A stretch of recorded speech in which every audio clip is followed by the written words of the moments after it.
Now let us turn to 1 Samuel chapter 29 once again. 1 Samuel chapter 29. Just one verse.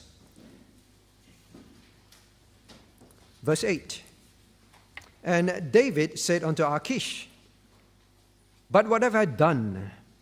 And what hast thou found in thy servant, so long as I have been with thee unto this day? That I may not go fight against the enemies of my Lord the King. May God bless the understanding of His word to our lives and help us to learn lessons. Now here we know that David thus far has been able to evade all the issues that would have a reason for his choice of coming to pretend to be part of Achish's team. Now, at this stage, he finally have to face the dreaded situation involving attacking Israel. One can only imagine the thoughts that must have been going through his mind. Sitting maybe on a horse, all right, moving with all these princes of the Philistines, the enemies of God, in front of him, and he behind, protecting the king of the enemies of the God. I can only imagine all the thoughts that must have been going through his mind. This is where the litmus test will be for him. Now, David has managed to live under the radar as long as he can. All these years, escaped suspicions from Achish about his real intentions, about the real situation with him and his men. But now he is in hot soup, as the world would say it. But here we see King Achish wants him to go with them. He wants very much for David, right, to be part of this battle. He has very high thoughts and regards of David, seeing him as someone that is not only very capable, but very loyal. But the princess doesn't want David and his men to go along. What are these Hebrews doing here? Send them back. Extreme situation. Which way will it unfold? Will King Achish gain the upper hand? I'm king, listen to me. Or will the princes, stay their ground and not budge and win this argument? Which way will it pan out? Which way?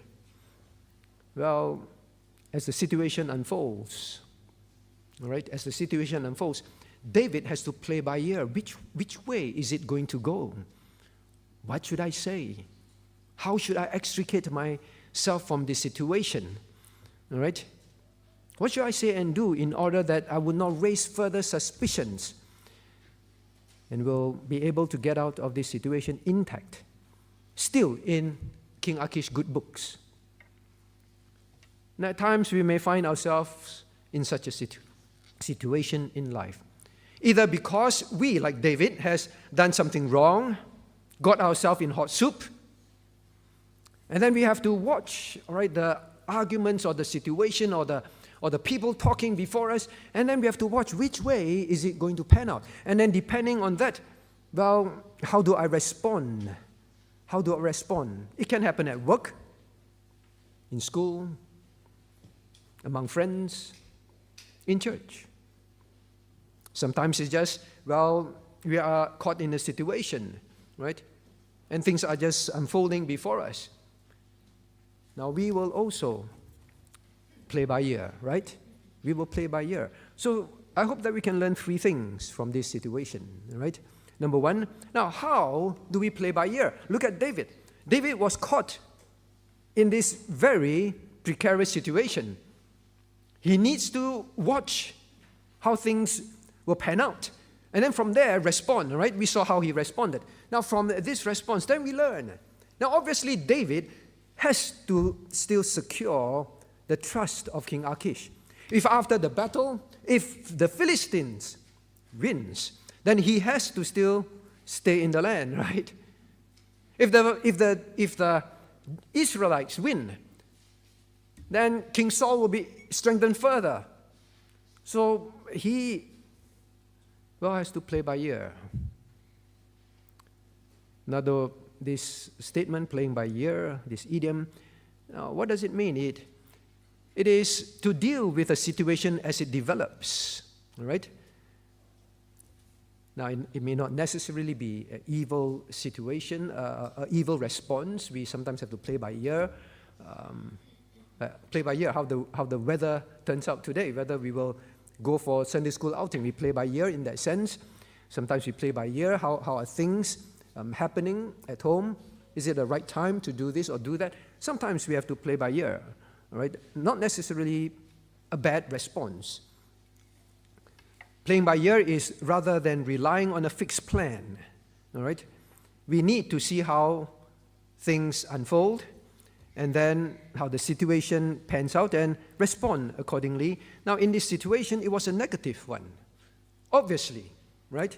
When you read what David says, you already know. David knows that he cannot go. He doesn't want to go to fight his own people, God's people, of which he will be king one day. He knows that. He doesn't want to go. But look at how he answers. He says, well, what have I done? What have you found in thy servant so long as I've been with you, that I cannot go and fight? He doesn't want to go and fight. But he says things like that, playing by ear, to secure the trust of Achish, right? So in David's case, this playing by ear was one that is not good, displeasing to God, deceptive, full of lies, playing by ear. Now the first response, let's look at David's life and let's then examine ourselves. Every time I'm in a situation, when I play by ear, this is how I will respond. How? Now look at this statement of David first. Look at verse 8. Now, how does he end this statement? That I may not go fight against the enemies of... Now he says, my Lord, the King. My Lord, the King. Please look at chapter 26. Chapter 26. Now, when he spoke with King Saul, what did he say? Chapter 26.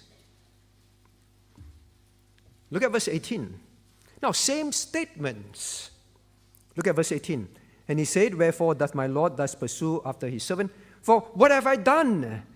The same thing, the first thing that he says in chapter 28, verse 8 was, but what have I done? Same statement. Now, look at verse 19 of chapter 26. Now, therefore, I pray thee, let my Lord the King, what have I done? My Lord the King. Now, look at chapter 29 now. Chapter 29, verse 8. Same statements, but what have I done?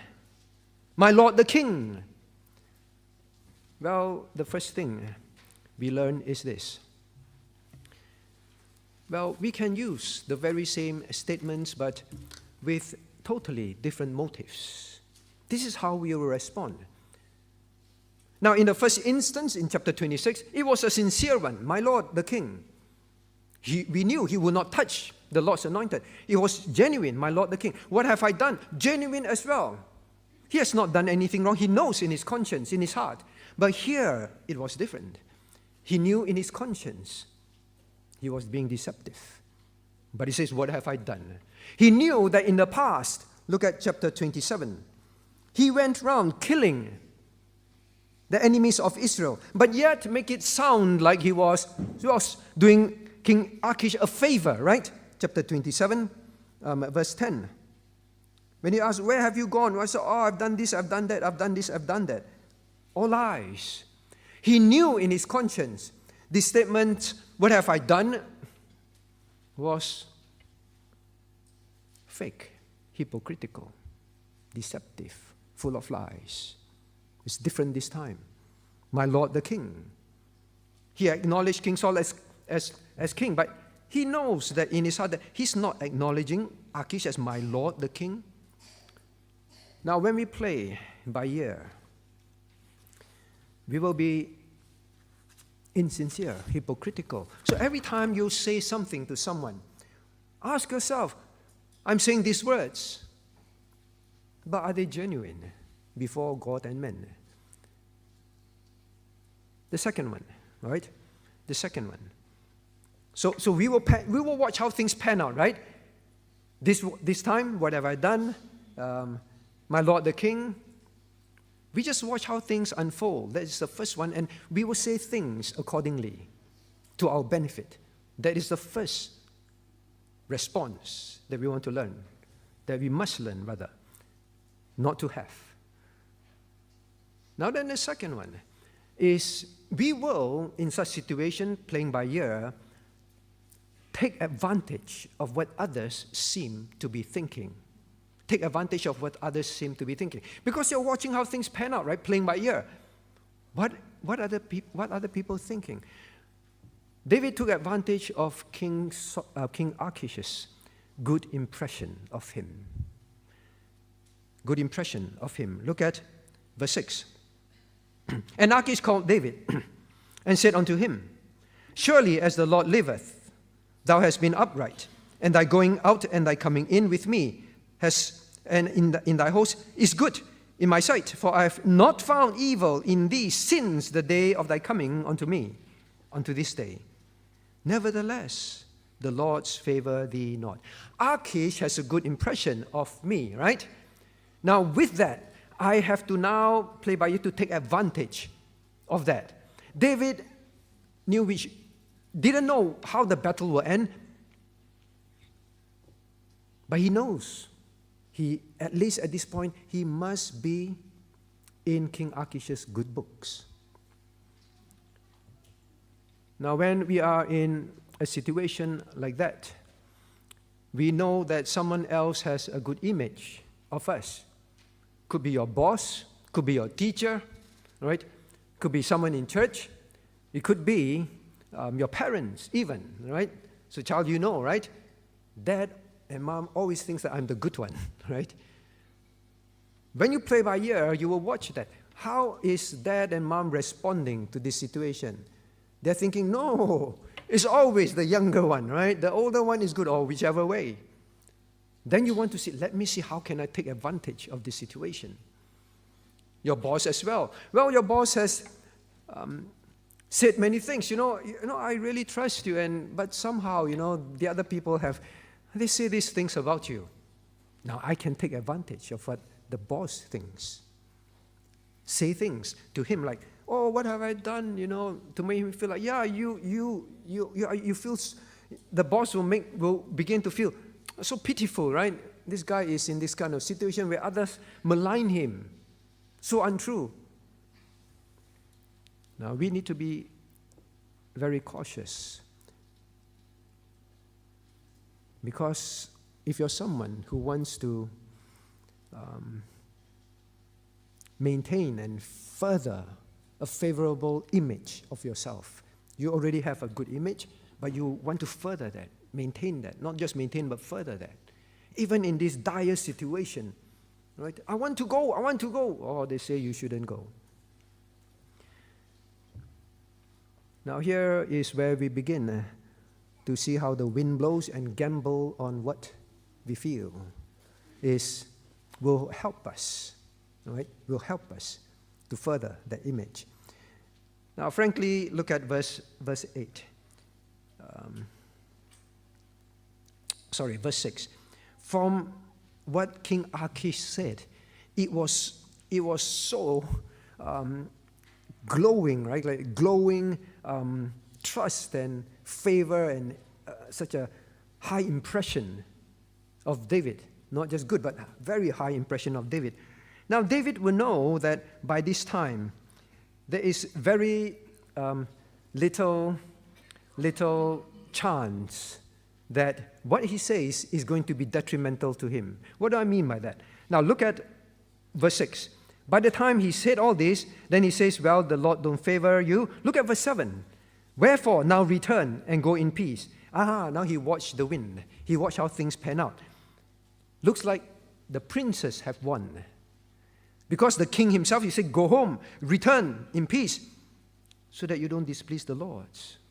Even King Achish doesn't want to displease the princes.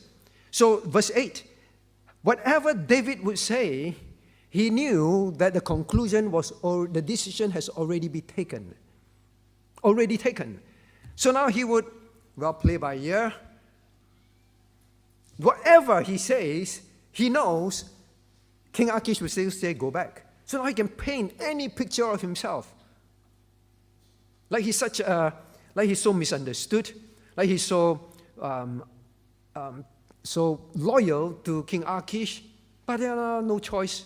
There's no choice now. Now that is how we are. If you're someone who constantly are watching, how can I, well, based on the situation, even if I say this, it's not going to cause me any harm anymore. It will only reinforce my good image. This is how we respond, even when we play by ear. If you're someone like that, be very careful. Be very careful.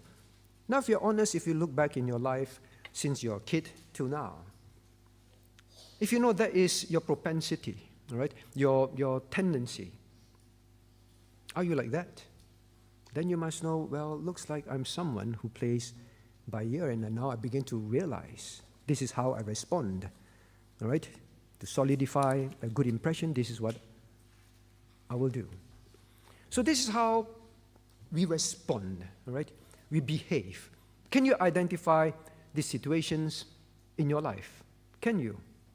Can you? Now then, seeing these are the kind of response we will take, now of course, we have to ask ourselves, why? Why do I behave like that? Why? What am I trying always to achieve?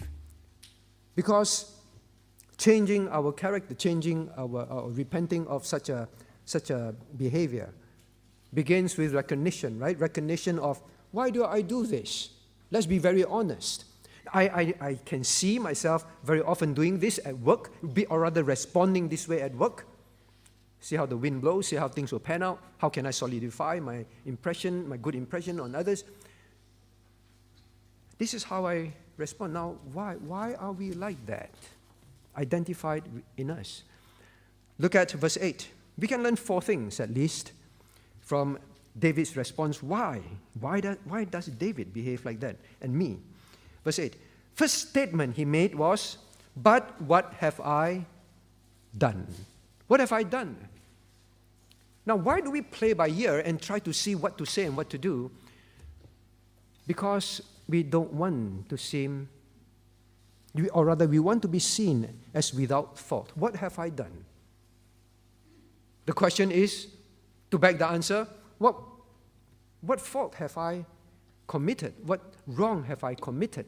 Now, if you're someone who plays by ear, ultimately you want people to feel that, oh, you know, this person has no fault. That is why you're trying to watch how things turn out, right? Now, we don't want others to think that we have done something wrong. David has obviously made a huge mistake. David going to seek refuge in the Philistines' land. Now, that was a huge mistake in his entire life, right? One of the very big mistakes. Now, but here, look at verse 3. He says, I found no fault in him since he fell unto me this day. What have I done? Can you find any fault in me? Since he fell unto me this day. Right? And also in verse 6, well, he told David how he felt about David. Now, David cannot give King Achish any impression that, well, he has made a mistake. He has made a mistake. Verse 3, fell unto me. King Achish in verse 3 says, well, you know, there is the Saul, the king of Israel. But David fell unto me. And until this day, means David chose me. David chose me over Saul, the king of Israel. David must ensure that King Achish always felt that I made the right choice, and that's why I'm staying with this choice. That's why he must make Achish feel, I will go battle with you. That's why he would say, my Lord, the king. David must not give the impression. Now, if there is any impression that David now is regretful and say, oh, maybe I shouldn't go, right? This is Israel. Immediately, King Achish will feel, oh, so now you're saying that you chose the wrong side. He must give that very strong impression, playing by ear. I chose the right side and I'm staying with you. Now, David knew he could exploit this situation. Exploit the situation that he looks like he's faultless. He could, if he could continue to put up this false front, right? He will. He will. Now, when we have a tendency to always want people to feel that we don't make mistakes, we are people who will likely play by ear. Likely play by ear. We will resort to watching how things turn out. And in David's case, it worked. It worked. And after some time, we keep experiencing it works. It works. Now, this is a problem of pride. Pride. Parents, you've witnessed your children, right? Those who they do well in school, they cannot accept that they has faulted in something. Or even Christians, you feel that, well, we've been giving impression to others that you're very spiritual, you're very good. No, I cannot admit fault. Then if even you have done something wrong, whether it's doing something or whether it's falling into sin, then you watch how people respond. And then you say, no, I got to maintain this image that I did not make a mistake. Pride. It's a very dangerous thing. So why? Pride will make you want to keep making sure, even you've done something wrong, watch how things turn out. How can I maintain the image that, no, I did not make a mistake. I did not make a mistake choosing you, King Achish. That's why I would still want to go battle with you. Although he dreaded that. Now the next thing, all right? The next thing. Why? Look at verse 8. So first lesson is, what have I done? Is to maintain, right, the image. I did not make any mistakes. Can you find any fault in me? The second one he said was, and what hast thou found in thy servant? What hast thou found in thy servant? Is there anything that you found that displeases you? Not only that, I have not made any mistake, and not making any mistakes, maybe there's something that I've done that displeases you. What have you found that in me that displeases you? Right? That you will not fight with your princess and let me go with you to prove my loyalty to you. Is there something that I've done in the past that you're not happy about? Now, when we are the kind of people that want to please others, not only would not want people to think that we are capable of making making mistakes, and we've made a mistake, we have to continue to do something, playing by ear. We also, well, maybe it's someone in your place of work you want to please. I want to please my boss. Now, let me clarify first. There is nothing wrong that we want to please. Children, God expects you to please your parents.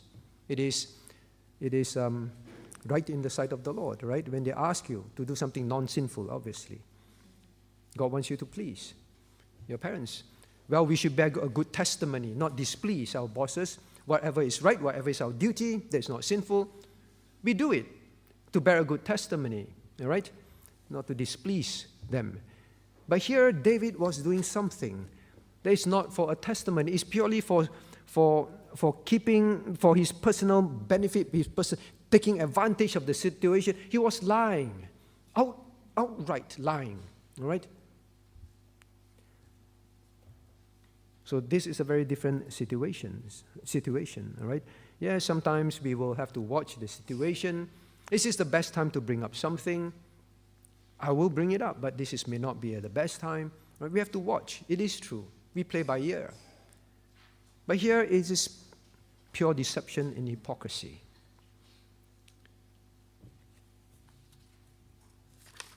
Now, we need to watch ourselves. We need to watch ourselves.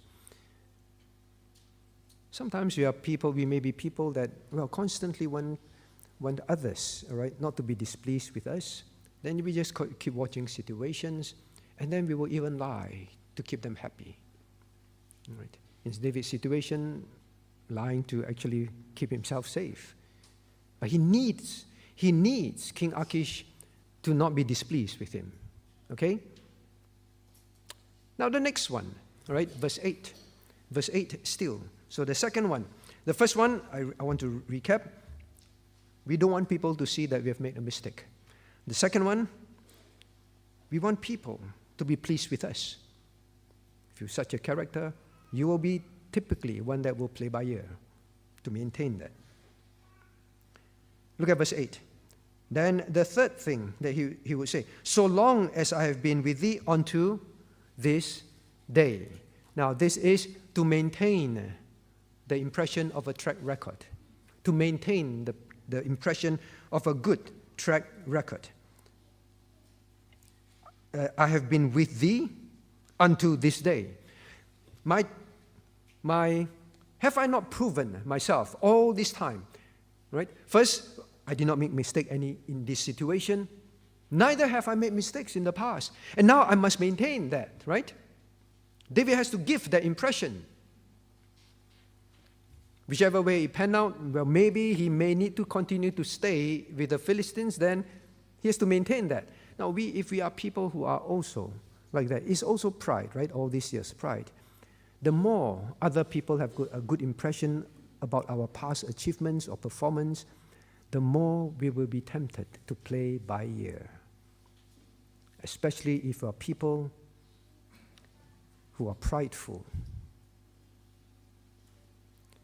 How can we ensure that imprint remains maintained in their hearts and mind? Right? Now, what has David been doing all these years? Is it truly a good track record for King Achish? No.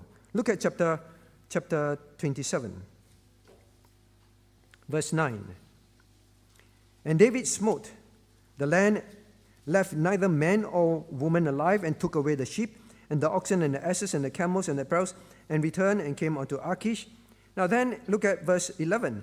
And David saved neither man nor woman alive to bring tidings to Gath, lest they should tell on us. Lest they should tell on us. Really?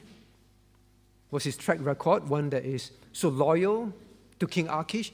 No, so that these people will not expose who I am. All this while he's been like that. The Bible says it very clearly. All right, look at verse 11 of chapter 28. So did David, and so will be his manner all the while he dwelleth in the country of the Philistines. All the while, what was his track record in God's eyes? This.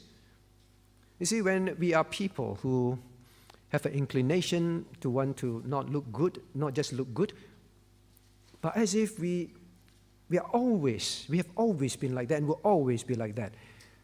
We cannot make mistakes. Now we will have the tendency to scheme and to strategize like him. Let's see how it's going. Let's watch what people are saying. Despite knowing all my past, I will still act hypocritically, right? Now then, the fourth reason why, all right? The fourth reason why, all right? The third one is to keep our track record, whether it's true or not. The fourth reason in verse 8, that I may not go fight against the enemies of my Lord, the king, that I may not go and fight. No, because we want to be seen as capable. Want to be seen as capable. Now, this is a huge battle compared to all those little ones he went around doing. But this is a huge one. Look at chapter 29, verse 1. The description. Now, the Philistines gathered all their armies. Now, it's full force. It's a huge battle. And the Israelites pitched by a fountain. So the Israelites were responding with might. And then in verse 2, passed on by hundreds and thousands. So this is massive, massive. David cannot give the impression that he's afraid to go. If he were to show any signs that, oh, all right, you want me to go back? All right, I'll go back. It may look like, oh, maybe David wasn't as brave as the people sang him to be about. Maybe. So quick to say, all right, I'll go back. All right, look at verse 7. Wherefore now return. All right, I'll go back. No, David must watch the situation and say all these things in verse 8. To reinforce that I am not afraid. I will go with you. I will protect my Lord the king. Because the moment King Achish has any suspicion that David maybe is not as capable, not as brave, so quick to say go back. But look, David is fighting to go. Why? Let me go. What have you found in me? Let me go, right? And they say, David is truly courageous. No doubt about that, right? See, David had to play by ear. And he knew at this point, as I said earlier on, whatever he says, he knew he's not going to go. But this will solidify the image of courage. Look at verse 8. That I may not go fight the enemies. All right? Now, David knew who Achish chooses. David knew capability is very important in Achish's mind. He knew, so he will play by ear to take advantage of that information. You say, how do I know? Look at chapter 21, please. Chapter 21. Chapter 21. Now look at verses 14 and 15. Let me read to you, 1 Samuel chapter 21, verses 14 to 15. Remember, this is the time when David acted like a madman. Then Achish said unto his servants, Lo, you see this man is mad. Wherefore then have you brought him to me? Verse 15. Have I need of madmen, that ye have brought this fellow to play the madman in my presence? Shall this fellow come into my house? David heard all this. He knew. Achish was the kind of king who says, I've no patience, no need for people who are useless. Shall this fellow come into my house? Shall he be part of my team? David used all this information to play by ear. Now, are we like that? At the workplace, my boss values certain things. My teacher values certain things. Then we play by ear. So we are always like that. Right? In church, they value certain things. Then you play by ear. And you try to create that image in people's mind. Capabilities. Abilities.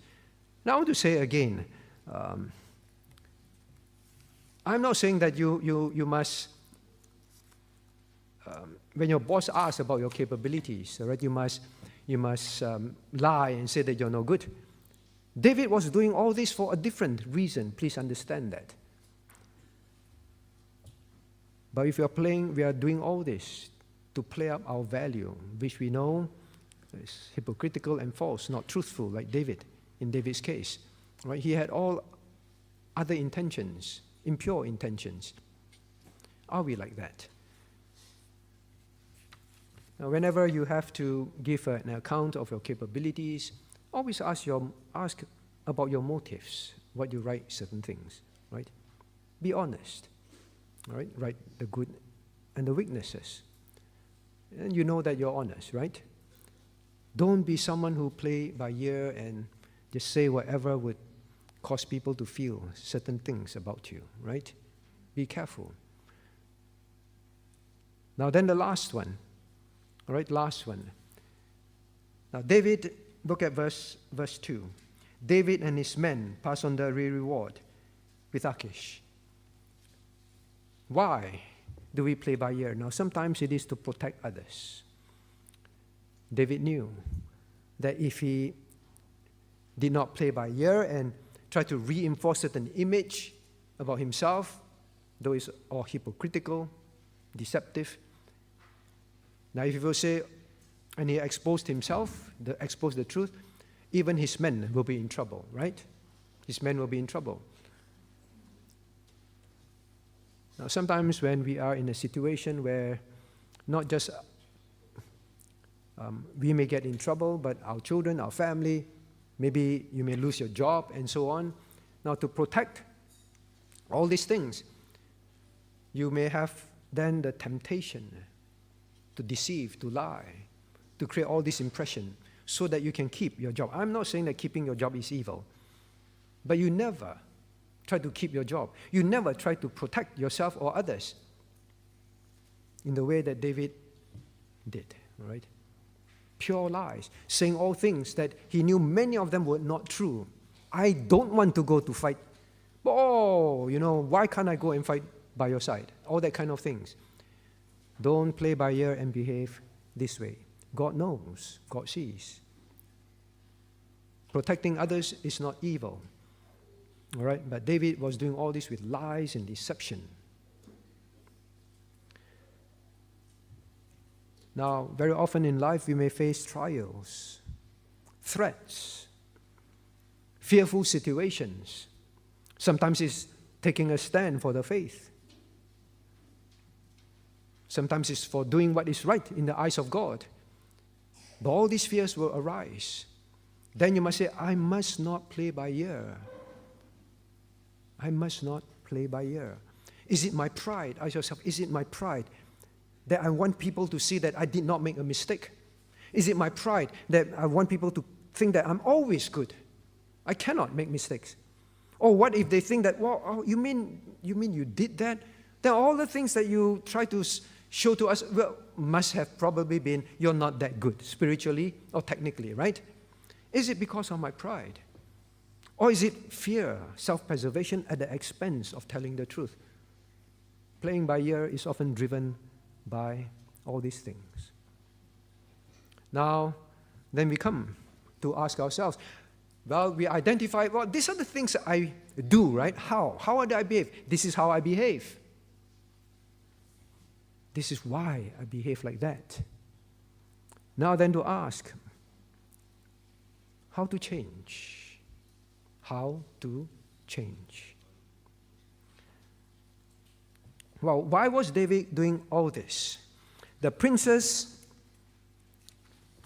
kind of saw through David. Achish was still under David's spell. David felt he needed to continue lying. David was covering up all his past footsteps. David was covering up his current intentions. Cover up. Now, how to change? The first thing in our hearts and mind, we must make up our minds. We must resolve that when discovered, we will not resort to cover-ups. We must resolve. That is the first principle. Whenever I face the situation, I will not resort to covering up. David constantly, for years, have been living in cover-ups. God says so in chapter 27, verse 11. So will be his manner all the while. Don't let people find out. They will tell on us. Constantly a cover-up life. And then he has reached a point now. He got himself in hot soup. Christians learn this. When we are people who cover up, we will only dig a hole deeper and deeper and deeper for ourselves. You will come to a point, I wish I just admitted at that time. And because you did not admit at that time to daddy and mommy, to your boss, to someone, to your friend, to someone in church, then what will happen? You will play by ear further because I need to continue to portray the right image. And if I were to say I covered up, that would be even worse.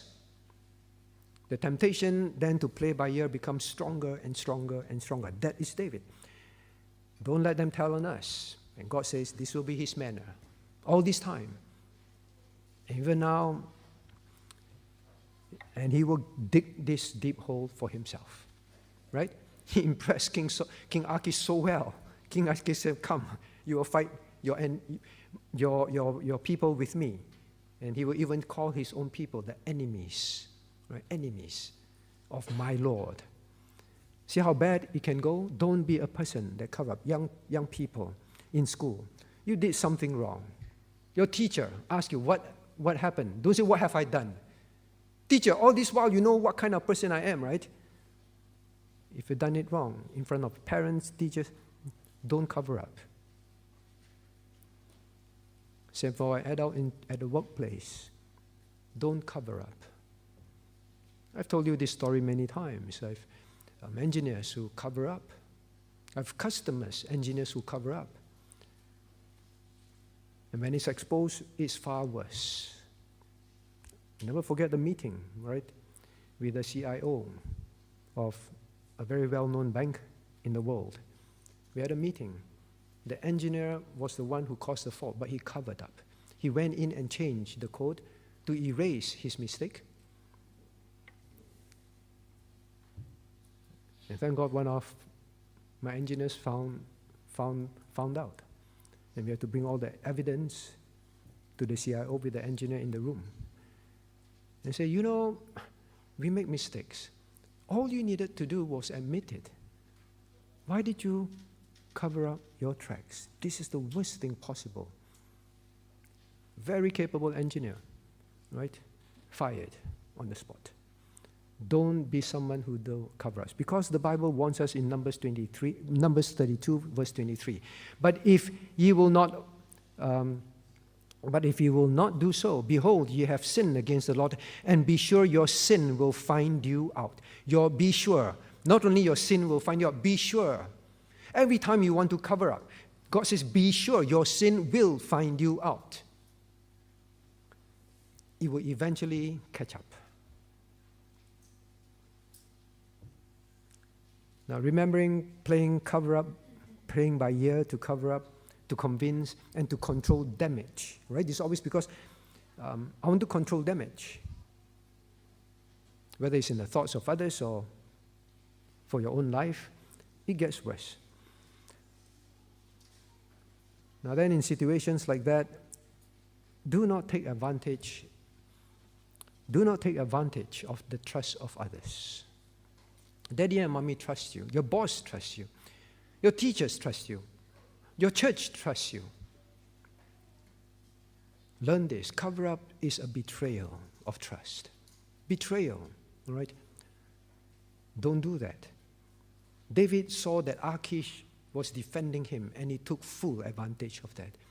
When you read this, you just find that King Achish, an unbeliever, is far more righteous, so to speak, in human terms, far more honorable than David. David, how did you end up like that? A life of cover-ups.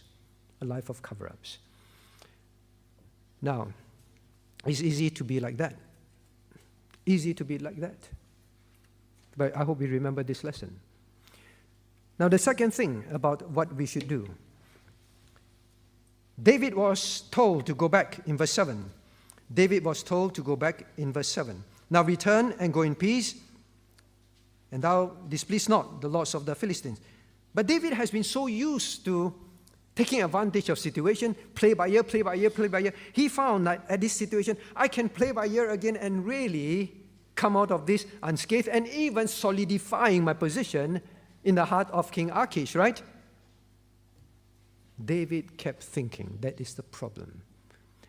Now, playing by ear is, first and foremost, thinking, strategizing, planning how to look good, how to establish my situation, how to get out of trouble. Now, if David just simply, all right, and go back, and just don't think too much. Don't think too much. Don't think, if I said this, will he feel that I'm not courageous to go fight with him? Think. Playing by ear is like that. We have to be thinking, strategizing. So act without thinking. Right? Let me clarify. Right? Act without thinking, meaning to say, stop strategizing and thinking, how do I make myself look good in this situation? How do I make myself get out of this situation without consequences? And even make myself look better. How do I make myself look good? Now, I want to say this. How do I make myself look good? That's what David needed to do. Now, sometimes this is not just about, well, I'm in hot soup, so I need to do all this. Sometimes it's simply because we are people who like to look good. That's all. We want people to think well of us. That's all. The pride. We just are like that. Whether we are in trouble, whether we're not in trouble, we are always scanning. Always scanning.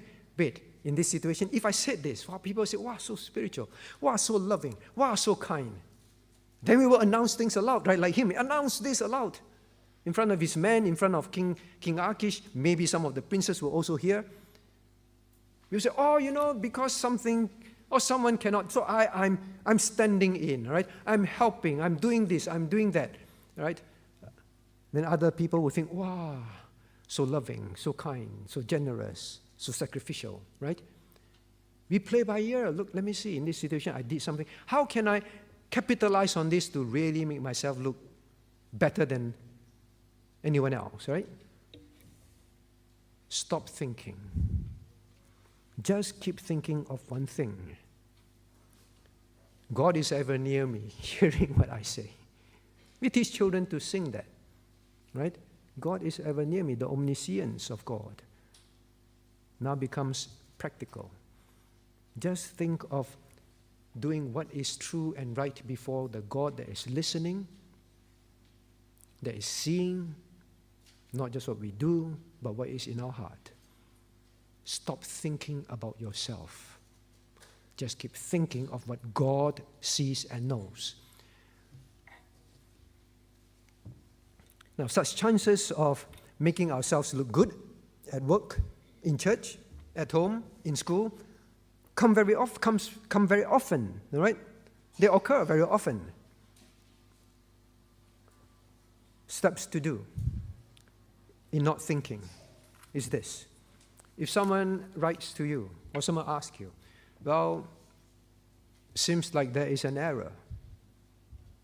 What do? Type the truth and hit return.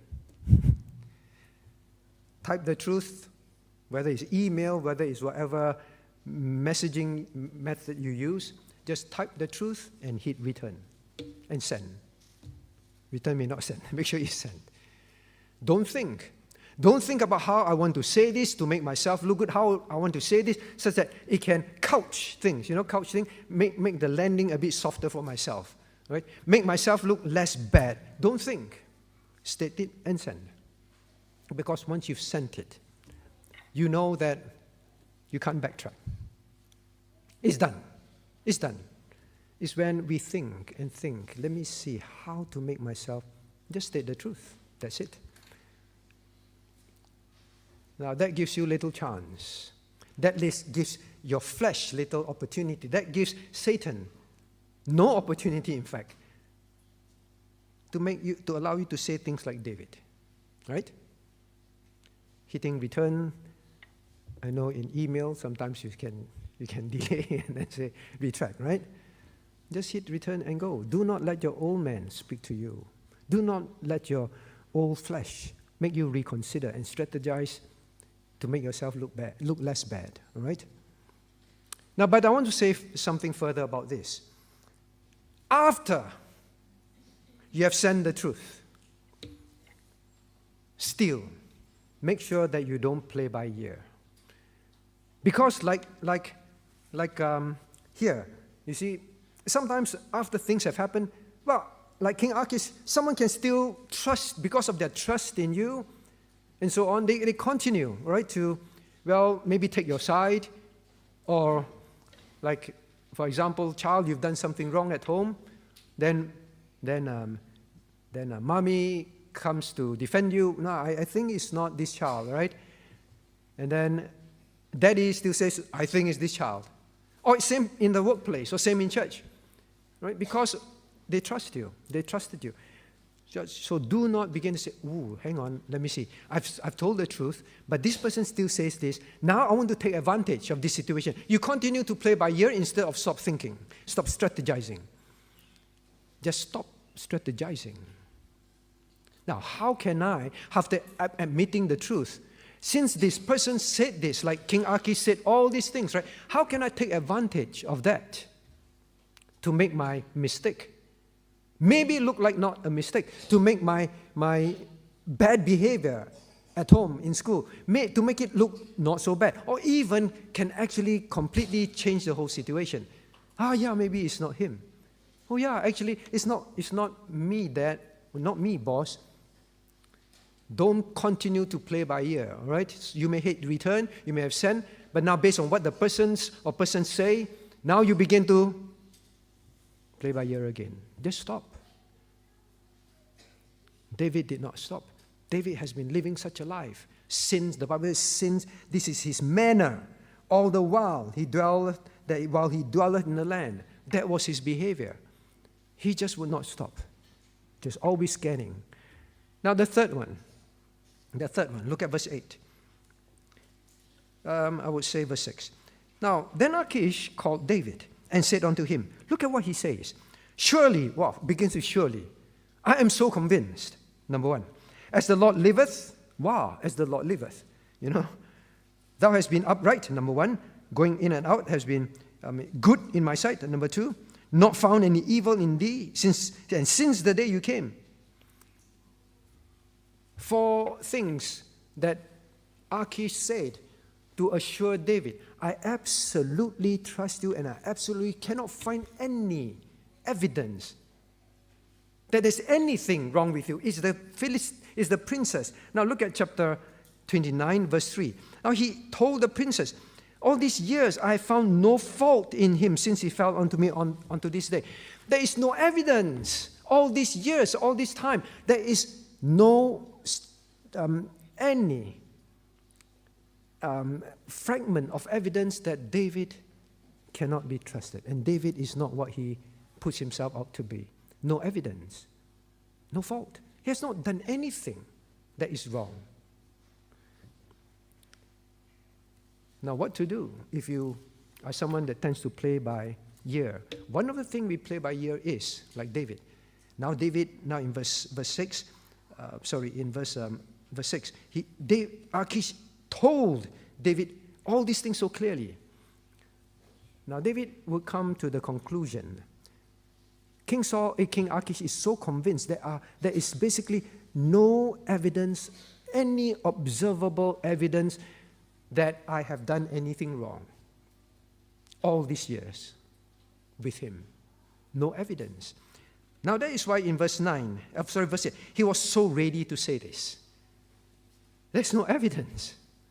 Repeatedly, no fault. I find no fault in you as well. That is when you can get away with the perfect crime, isn't it? The perfect crime. There is no evidence that can tie me to this. There's no evidence at all that I've made a mistake of falling onto King Achish's side, that I've been lying and deceiving and covering up. He is so convinced, personally. What to do when we are people who play by ear and we are in a situation where there's absolutely no evidence? Know that God knows perfectly. You may think that you can get away with the perfect crime, the perfect lie, the perfect cover-up. And people like King Achish will forever think that you're good, that it was not your fault, that it was not you who sinned. It is not you who caused the problem. People can think that way. Not only will your sin find you out, in the company that I worked in, I told you this before also, one of the sales reps, jealous of another one, was doing well, stole her laptop, threw it down the rubbish chute in her house, and so on.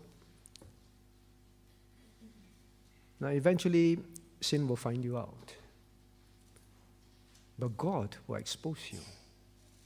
God will expose you. Every time I think of that situation, how do we find out? Because there are cameras in the office, right? For security, not so much to catch your own employee, right? Cameras in the office. And I always look at those cameras and say, God sees far clearer than the cameras. There may be no evidence, we think, but the God who sees perfectly knows. How are you going to live with that for the rest of your life? Don't think. Just tell the truth. And after the truth has been told, people still think it is not you, still maintain the truth. Don't play by ear and say, no, it's going to look good for me now, since they don't think so, since Achish don't think so. And since there is no evidence, Daddy, that I'm the one, boss, that I'm the one. How are you going to live? Every time you pray, you know that you did that. Are you going to go back and apologize? You know it'll be worse. You try to mask it. But all your life, that constantly plagues you. Do you want to live a Christian life like that? Because you will have to go and admit. The best is don't do the wrong thing, just do the right thing. You can pray with joy in your heart. Whatever consequences you may face, whatever people think of you, it does not matter anymore. It's out. And I did not try to retract it. I did not do further cover up. The joy of such a life. The joy of such a life. Conscience is clear, right? So think of these things instead of how do I make myself look good. Or you want, just think of when it is exposed and will be exposed. Would I rather be in that situation? Now, but the sad thing here is this. Look at verse 6. And David said, surely as the Lord liveth. And then he says, thou hast been like an angel before me. All right, surely as the Lord liveth. Now you notice that King Achish often seems to refer to Jehovah's name and so on, right? Look at verse 9. And Achish answered and said unto David, I know that thou art good in my sight, and an angel of God. See, bring up Elohim, bring up Jehovah.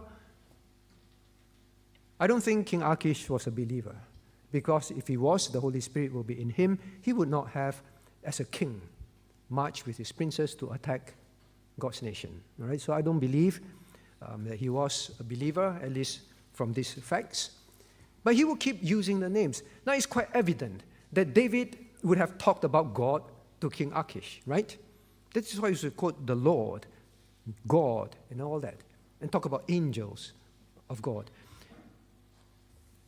What is the sad thing? You know, when we are people who play by ear at work, in school, in church, there will come a point where we want people to know Christ, but we know that if they really know God, if they really come to know God, we will have to admit a lot of things. We will also not be able to carry on doing what we are doing with the person. Now, what do I mean by that, by application? There are people who talk about things and all that, God and all that, to other people at work or in school, but they do things that they shouldn't do with them, drinking or gambling or talking about things that are not right. They know that if they were to really tell them about Christ for the full picture and they get converted, now everything that they're doing with them has to stop, right? David will have to stop. If King Achish really come to know this Jehovah and God as his own God and Savior, he will have to admit everything. Now, are we like that? Are we like that? I'm not saying David really did that, but it's odd that this man will keep talking about the God of Israel.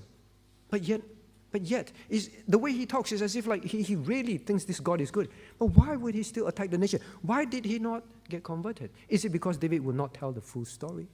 Sometimes we do not tell the full story. Sometimes we are like that at home as well. We play by ear, but we know if we tell the true story about how God wants us to live, fathers, then you know you have to change. Then you know your family. Only then your family will change, right? Yeah, you talk about God, but you won't go all the way about the very truth so that you can maintain your worldly lifestyle as a single, as a married person. I'm enjoying my lusts and all that with my friends, enjoying my sins at home. If I talk about the truths, the very bare truth, things will have to change. So we play by ear. Now lastly, do not adapt statements. Do not adapt statements for cover-up. Look at verse 8. Now, what have I done? Was I found in thy servant as long as I've been with thee? Now, these are the very things that King Achish said. Look at verse 3. They say, I found no fault in him since the day he fell unto me. David just simply rephrased the same statement in verse 8. Same thing in verse 6. right? You're going out, coming in, I found no evil in this since the day. He just simply used Achish's statement. Now, when we are people who have a tendency to play by ear, is either for protection, selfish protection of what we want to continue to do that's sinful, or whether it is to continue to impress people. Now, what should you do? Do not use statements that people bring up. They say, oh, but you know, this and that and this is your past record. They say, well, in this case, it is not true. But he used that. Don't use that. Mommy said this. Daddy said that. My boss said this and said that. And we use this to continue to cover up, right? To cover up the cover-ups. Now, in closing, I say this. Recognize our old man. Recognize our old man. If you know, like I say from young, you are like that. Recognize that you're someone who plays by ear and see how things turn out. And whenever you're in such a situation of fear, you've made a mistake, or you want to look good, you may not have made a mistake, but that's an opportunity to look good. Recognize the old man. This is me. Stop letting the old man say, well, say this, say that. Just simply say what is truthful. That is all. Now, in this new man, we should start feeling, instead of feeling like David, I got away with this again. I exited this situation looking even better. Or people now have a good impression of me. If you are people who play by ear and achieve all that, instead of feeling relieved, instead of feeling good and happy about ourselves, feel ashamed. These are despicable behaviors. When you read this, say, oh, David, what kind of behaviors are these for you, David? Even the princes of Philistines know better. David, why? So embarrassed. I feel so embarrassed for you, David. You know, in our closing hymn, I chose, I praise thee, Lord, for cleansing me from sin. Now, after we have cleansed, God has cleansed us, fulfill thy word and make me pure within. Make me pure. Don't let me continue in this. I do not want to be someone who plays by ear and is so despicable. Now, then the hymn writer says this, fill me with fire to be upright, right? Where once I burned with shame. If we are people who play by ear, we've done many cover-ups, we look good, and we got away. Let it now be something that we burn with shame when we look at. These are despicable, disgusting behaviors. The new man should not behave like that. And then he says, grant my desire to magnify thy name. Instead, yes, if there be consequences, so be it. But how I behave will magnify you. Let me not magnify myself and say things that are not true. That doesn't magnify you. Then he says, take all my will, my passion, self, and pride. You see, they understand all this. All these kind of behaviors is because of self-will, because of pride. I now surrender, Lord, in me. By surrender and not be that kind of person anymore. Disgusting, despicable in the eyes of God, but looking so good in the eyes of men. Shall we rise to sing our closing hymn? Shall we rise? Hymn 397. 397. Shall we rise? 397.